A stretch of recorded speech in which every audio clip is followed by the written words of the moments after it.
Chioma had spent her whole life believing she was unwanted, unfavored, invisible, until the day her grandpa asked a simple question that froze her heart. "Did you get the email about your trust fund?" And for the first time in her life, she realized something terrifying. Her family had been hiding money that was meant to save her. Chioma arrived at her grandpa Kofi's house thinking it would be a normal visit, but the moment he saw her, something in his eyes shifted. He looked surprised, almost worried, as if he had been expecting her to say something important. He asked her to sit, then casually asked if she had checked the new update about her trust fund. Chioma blinked, confused, thinking she heard him wrong. She asked him what trust fund he was talking about. His smile slowly disappeared. He repeated the question, trying to make sure she understood, but Chioma shook her head. She told him softly that she had never received any email, message, or update about any trust fund. She didn't even know one existed. Grandpa Kofi stared at her, shocked. His hands began to shake a little as he opened his email on his tablet. He scrolled through message after message, months and years of updates, confirmations, and notices with Chioma's name on them. All of them marked as forwarded. All of them showing details that Chioma had never seen in her life. When he looked up at her again, his face had turned pale. He whispered that her parents had promised him they were sending everything to her. They told him she was aware of the money meant for her future. They assured him they were handling everything correctly. And he believed them. Chioma felt the air leave her chest. She tried to speak, but no words came out. She thought about all the years she struggled, all the time she asked her parents for school money, and they told her there was none. She remembered working late after school just to buy notebooks. She remembered feeling like she didn't matter. And now she was hearing that there had been money meant for her all along. Her grandpa reached for her hand, but Chioma was already sinking into a silent shock. If her parents had hidden something this big from her, what else had they done? What else had they lied about? The room felt smaller, colder, as the truth settled in her heart. Everything she believed about her life, her family, and her own worth suddenly felt shaky. In that moment, she understood something that hurt more than anything she had ever felt. Maybe she wasn't unwanted or unlucky. Maybe she had been kept in the dark on purpose. Her whole life might not have been what she thought. And that realization broke something deep inside her. That Chioma's mind drifted back to her childhood, and the memories came in a slow, painful wave. She grew up in a house where love felt like something that had to be earned, something given to her siblings freely, but handed to her only in small, measured drops, if at all. She remembered watching her parents praise her brother for every small thing he did, buying him new shoes, new gadgets, even paying for extra classes when he wasn't even serious about school. Her sister got new dresses for every event, birthday parties every year, and trips she would brag about for months. But for Chioma, there was always a reason to say no. When her birthday came, her parents would say they were busy or that the timing wasn't right. Sometimes they didn't even remember the day. If she asked for something simple, like money for a school project, her mother would sigh and say, "Times are hard. We can't waste money." Chioma learned to stop asking after a while. It hurt less to stay silent. She remembered being only 14 when she realized she had to take care of herself. She needed textbooks for her exams, and her parents told her they couldn't afford them. But later that same week, she watched her father buy her brother brand new sports equipment. Her heart had dropped, but she said nothing. She simply found a part-time job after school, sweeping floors and packing items at a small roadside shop. She worked extra hours just to pay for the books she needed. Sometimes she came home so tired that she fell asleep still wearing her uniform. Meanwhile, her siblings laughed loudly in the living room, full of stories about restaurants they had gone to, new clothes they bought, or outings their parents planned for them. Chioma would listen quietly from her room, wondering why she was always the one left out. She tried to believe it was normal, that maybe she wasn't good enough or maybe her parents were just stricter with her. She tried to make excuses for them, even when the pain felt heavy. And every time her parents told her, "We can't afford this," she believed them. She thought they were struggling, thought the whole family was in the same situation. But now, with the truth about the hidden trust fund, every memory began to sting in a new way. Maybe the problem wasn't money at all. Maybe they simply didn't want to spend it on her. Maybe they believed her siblings deserved comfort while she deserved struggle. The thought made her chest tighten. All those years she worked, all those birthdays she spent alone, all the dreams she buried because she thought they were impossible. Maybe none of it had been necessary. Maybe they had the means all along. Maybe they just didn't choose her. Grandpa Kofi could not sit still. The moment Chioma told him she had never received a single update, he grabbed his tablet with shaky hands and opened his email. He scrolled quickly, his eyes narrowing as message after message appeared on the screen. There were updates from 10 years ago, 9 years ago, every single year, every single month. All of them were about Chioma's trust fund. All of them showed important details, bank statements, growth reports, withdrawal alerts, everything a beneficiary should know. And every single one had the same note at the bottom, forwarded to parents. He turned the screen toward Chioma. She recognized none of the emails. Her name was on them, but the information had never reached her. She felt a strange mixture of shock and confusion growing inside her. Her grandfather continued scrolling, and his face darkened more with each message. He wasn't just upset. He was angry in a way she had never seen before. He finally looked at her and said the words that made the room feel colder. He told her the trust fund wasn't a small amount. It wasn't some savings account or pocket money. It was her late grandmother's full estate. Everything she owned, everything she worked for, everything she left behind with the hope that Chioma would have a strong, safe, secure future. Her grandmother had chosen her specifically, believing she would need support in life. That money was supposed to pay for school, for housing, for opportunities her parents claimed they could not afford. Chioma felt her heart pounding. She had never known her grandmother left anything behind, let alone something this huge. Her grandfather continued, his voice trembling with anger and disappointment. He said more than 75% of the entire estate had already been withdrawn. Large amounts taken out in different years, always approved with signatures. Signatures that were supposed to belong to Chioma.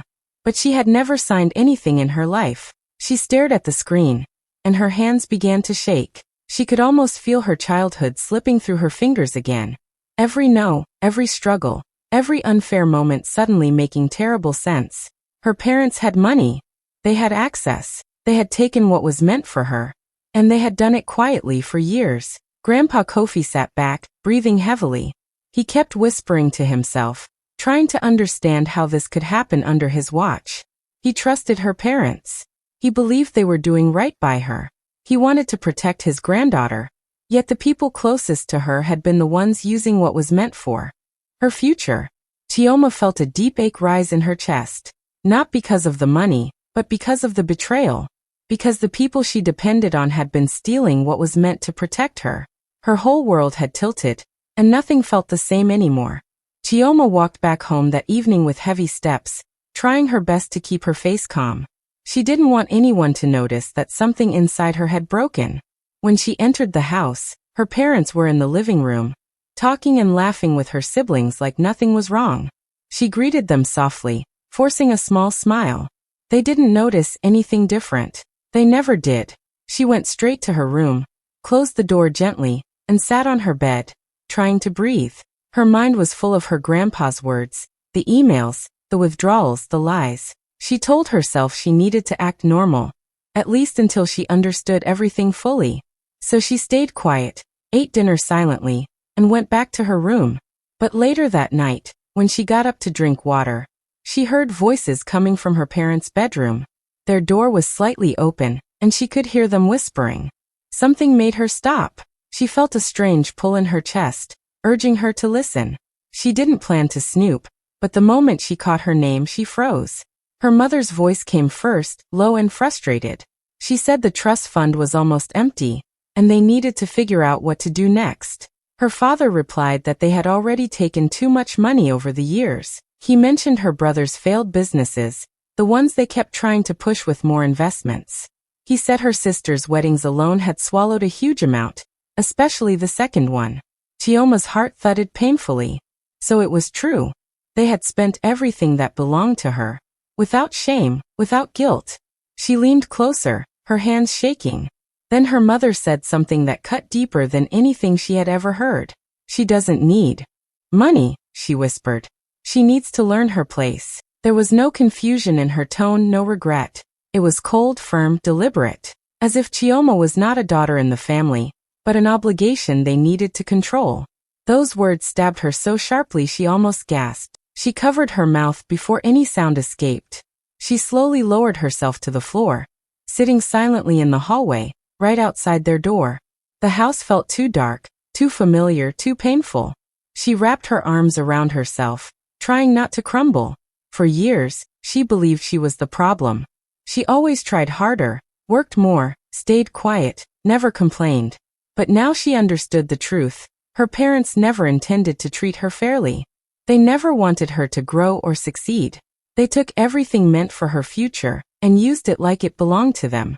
Chioma closed her eyes, unable to breathe for a moment. Everything she knew about her family, every memory, every sacrifice she made suddenly felt like a lie. And she sat there, silent and shaking, realizing the people she loved had never protected her. They had only used her. Chioma woke up the next morning with swollen eyes, but her mind was clearer than it had ever been. She knew she could not confront her parents yet. If she did, they would deny everything, twist the truth, or hide the evidence.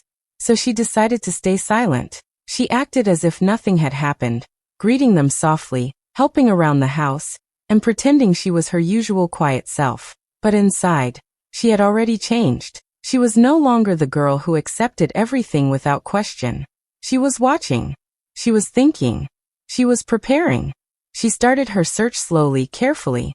Whenever the house was empty or everyone else was asleep, she moved quietly from room to room. She began with the old storage drawers, the ones her parents never touched anymore. She found dusty envelopes, old bank statements, and documents that should have belonged to her. She took photos of everything with shaking fingers. Some papers had transaction details showing large withdrawals made in her name. She had never authorized any of it. Then she found the worst part: authorization forms with her signature. Except the signature wasn't hers. It was a messy imitation, obviously forged, copied over and over through the years. She stared at each page in disbelief, her chest tightening with every new discovery. They didn't just hide the truth. They pretended she agreed to it. They used her name to drain everything meant for her future. She moved deeper into old boxes, pulling out files stuffed with receipts from her brother's business expenses, money taken directly from the trust fund. She found invoices for her sister's wedding preparations, dresses, decorations, even the honeymoon. All paid with money that belonged to her grandmother's estate. Each paper felt like a small wound reopening. This wasn't one bad decision or one moment of desperation. This was a pattern. A plan. Every year they took more. Every year they lied. Chioma's hands trembled, but she kept going.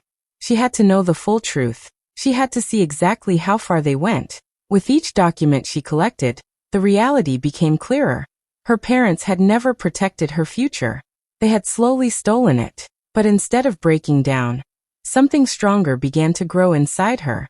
She wiped her tears and straightened her back. She promised herself she wouldn't cry anymore. Crying would not fix anything. She needed to be smart, calm, and patient. She needed proof, strong enough to show her grandpa, strong enough to face the truth, strong enough to take action when the time came. She saved every photo, every document, every forged signature. She wasn't planning revenge out of anger. She was preparing to take back the life they tried to take from her. The next morning felt strangely calm, but Chioma knew something big was coming. She didn't expect it to happen so fast. In the afternoon, the front door opened loudly, and her grandfather, Kofi, walked in without calling first. His face was hard, his steps were firm, and even the air in the house shifted. Her parents rushed to greet him, surprised and nervous, but he didn't smile. He didn't even sit. He simply said, "Call everyone. Now." His voice was sharp, and no one dared to argue. They gathered in the living room. Her parents on one side, her siblings sitting quietly, and Chioma standing near the doorway. Grandpa Kofi looked at her parents with eyes full of questions and disappointment. He asked them directly, without any softness, where the trust fund money had gone.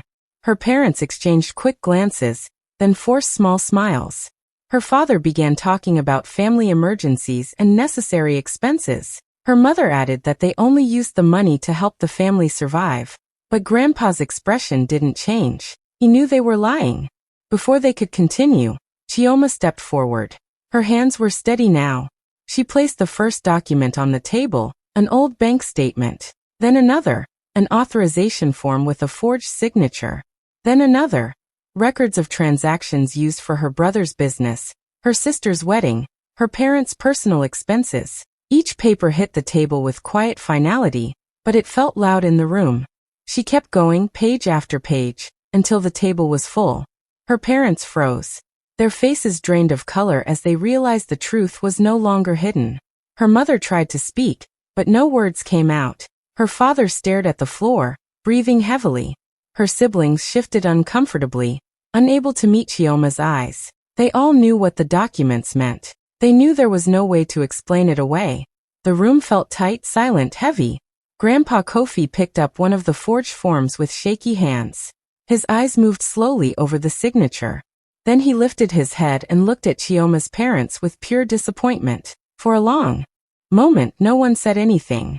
The air felt heavy, too heavy to breathe. Finally, Grandpa spoke, his voice low but strong enough to cut through the silence. "You didn't steal money," he said slowly. "You stole her childhood." Those words hung in the room like a weight. Chioma felt her throat tighten, but she stayed strong. Her parents didn't respond. They couldn't. Her siblings stayed quiet, their faces filled with shame. In that moment, the truth was no longer hidden, no longer twisted, no longer controlled by lies. It was right there on the table, clear and undeniable. And everyone knew nothing would ever be the same again. Grandpa Kofi did not waste a single moment after that family meeting. The same evening, he stepped outside, made a few phone calls, and by morning he had hired a private attorney. He wasn't going to let anyone delay justice, not even his own children. Chioma watched quietly as everything began to move faster than she expected. What had been hidden for years was now being pulled into the light, one document at a time. The attorney started the investigation immediately. He collected every photo Chioma had taken, every forged signature, every bank statement, every receipt. He compared the signatures to Chioma's real handwriting. The difference was obvious. He traced the withdrawals and found out exactly where the money had gone. The more he uncovered, the worse it became. It wasn't just wrong, it was illegal. It was intentional. It was planned. The report he prepared was long and detailed. It listed everything: forgery, misappropriation, identity fraud, misuse of estate funds, unauthorized withdrawals, and deceit. When the attorney presented the findings to the court, orders were issued almost instantly. It felt like the whole house shook from the impact of those decisions. Bank accounts were frozen. Properties linked to the stolen money were placed under investigation. Expensive items bought with estate funds were flagged. Her parents, who once walked around the house so confidently, now looked smaller every day. Their faces grew pale, their voices shaky. The fear they had never shown before was now impossible to hide. Within days, they went from being arrogant and dismissive to desperate. They began pacing around the house, whispering loudly, blaming each other, blaming the situation, blaming anyone but themselves. When they received the official notice for mandatory repayment, her mother nearly collapsed. It was no longer a family issue. It was the law. And the law had no pity. They tried everything to protect themselves.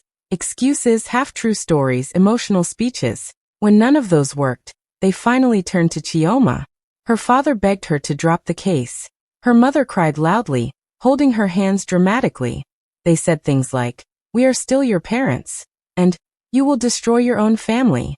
But Chioma felt nothing anymore. Not anger. Not guilt. Just a calm emptiness that came after too many years of being ignored and used. She didn't shout or argue. She didn't explain.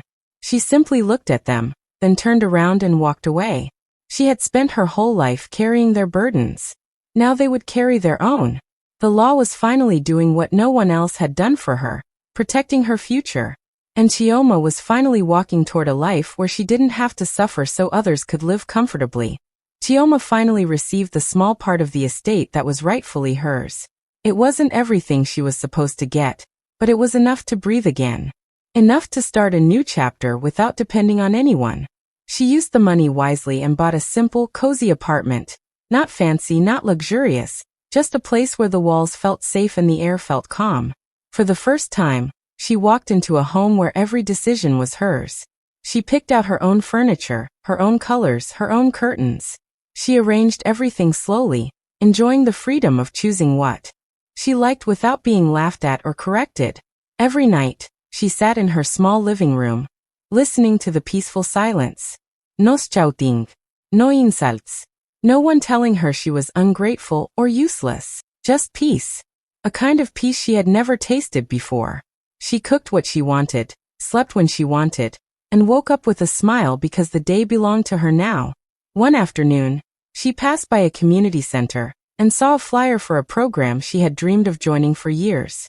Back then, she never had the money, and even if she asked, her family would tell her it was a waste of time. This time, she didn't ask anyone. She didn't need approval. She took the flyer home, filled out the form, and enrolled the same evening. The first day of class felt like stepping into sunlight after years of darkness. She was nervous but excited. She finally felt like she could grow into the person she had always wanted to be. She made new friends who respected her, teachers who encouraged her, and classmates who didn't see her as a burden. For the first time, she felt seen. She felt valued. Her confidence slowly returned. She started walking with her head higher, smiling more, speaking up without fear. Every assignment she completed made her proud. Every new skill she learned reminded her that she was capable, smart, and worthy. At night, she often sat near her window, looking at the city lights. She thought about how far she had come and how her family never believed she could build anything on her own. Yet here she was, building a life brick by brick, step by step. A life they never thought she deserved. And as she watched the lights flicker across the sky, Chioma whispered to herself, "This is my life now. And I'm finally living it." Months passed, and Chioma's life slowly became peaceful. She went to her classes, came home to her quiet apartment, and felt her heart getting lighter every day. She no longer wondered what her family was doing. She no longer waited for their approval.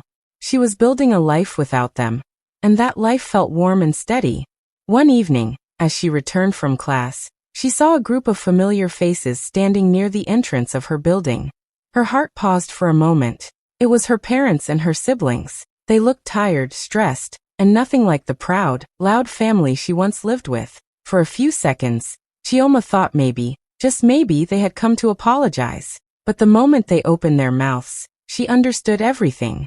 Her mother stepped forward first, not with kindness, but with the same proud tone she always used. "Chioma, we need to talk. Things have been difficult. You need to help us." Her father added quickly, "Those penalties destroyed us. We have nothing left. You're our daughter. You must support your family."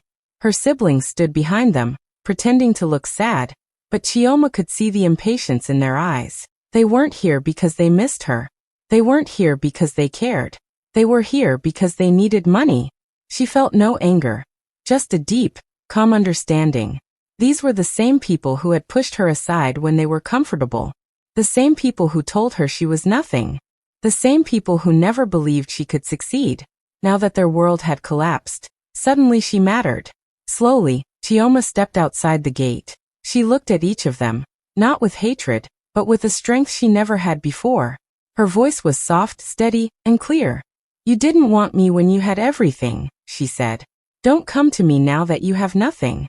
Her words hung in the air, and no one knew what to say. Her mother's mouth opened, then closed. Her father looked down at the ground. Her siblings shifted uncomfortably. They were shocked. They were not used to this version of Chioma, the one who spoke for herself, the one who refused to break. Chioma didn't wait for them to respond. She stepped back, held the gate, and closed it. Gently, not in anger, but in peace. It was the softest goodbye she had ever given. For the first time in her life, she felt truly free. Chioma's days settled into a rhythm she had never known before.